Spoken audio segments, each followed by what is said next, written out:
Sing that shit.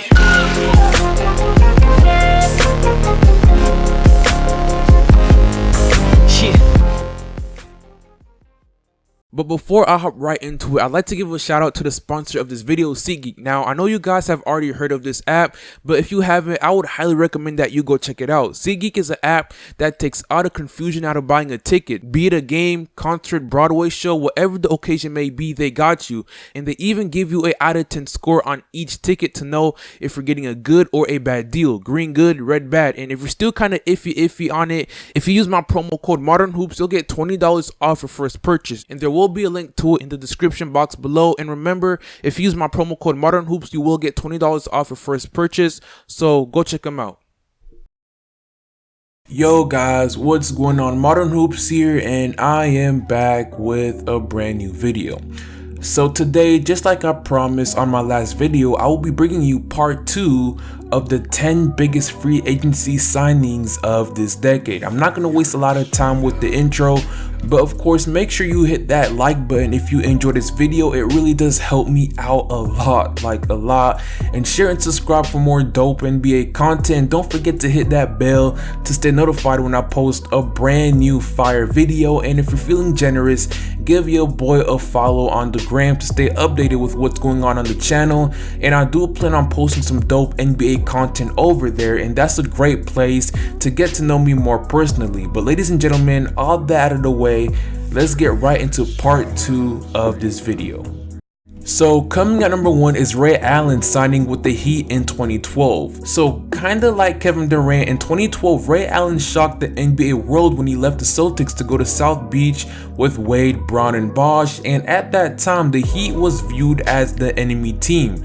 There was still kind of a rivalry going on between the Heat and the Celtics. Of course, at that point in his career, Ray Allen was past his prime and was in the later years of his career, and the Celtics were also aging as well. So he went to a team that gave him the best chance at winning another title, and he ended up taking less money. Although he was reaching the end of his career, he still proved to be a vital piece for this team with his three-point shooting. And in that following season, he hit one of the greatest shots in NBA Finals history. They went on to win the chip that year, and Ray Allen played a huge part in that. So coming at number 2 is LeBron to the Lakers. Now, LeBron has yet to do anything significant with the Lakers, but that's most likely going to change next season, especially with now having Anthony Davis and the super team era being over. Now, when LeBron first signed with the Lakers, the situation he was going to was totally different from years past. See, he joined a team that was young and didn't really have any experience nor any established players or stars. In his first season with the Lakers, LeBron suffered the first major injury of his career with a groin injury that made him miss 27 games and caused him to have kinda a disappointing season, but was still able to put up numbers of 27, 8, and 6. But now that he's going into the next season fully healthy, and with the addition of Davis, there is a lot to look forward to. So coming at number 3 is Kevin Durant signing with the Brooklyn Nets. So after his 3-year run with the Warriors and winning 2 rings, Kevin Durant decided to bring his talents to Brooklyn this offseason. Of course, this was just after he tore his ACL in the finals, which caused the Warriors to lose. But when he was fully healthy, KD still proved to be arguably the best player in the NBA during the postseason. Now, a lot of people like to discredit both of KD's rings because he was part of a super team, and with that being said, him joining the Warriors kinda ruined his legacy. But now that he's with the Nets, he has the chance to prove people wrong and win a ring without the help of a super team, and just to build more upon his legacy. Now that he's a more developed player, Kevin Durant still has time to go down as maybe a top 10 player in NBA history. Sadly, he'll probably miss the first season with the Nets with his torn ACL, but man, I can't wait to see this man in action, and it's gonna suck not being able to see him play for a whole season.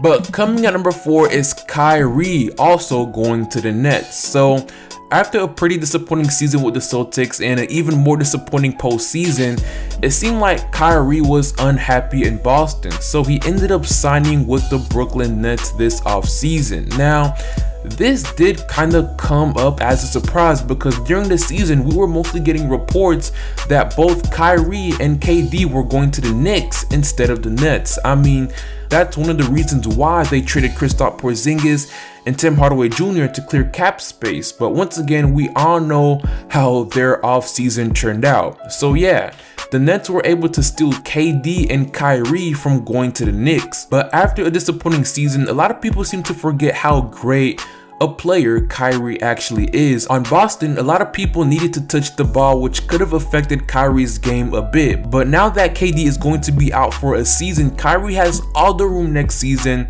to remind everybody how great of a player he actually is. And once KD comes back, they will be an extremely nasty duo. Lastly, coming at number 5 is DeMarcus Cousins signing with the Golden State Warriors in the last offseason. Now, this was another major move that shook up the NBA world. When DeMarcus Cousins announced that he was going to join the Warriors, nobody couldn't believe it. It was crazy, and I remember doing a live reaction to it. After DeMarcus Cousins tore his ACL on the Pelicans, he didn't get any offers that he liked on the free agency market. So he decided to join the already extremely stacked Warriors to prove NBA teams wrong, and at the same time basically was ring chasing.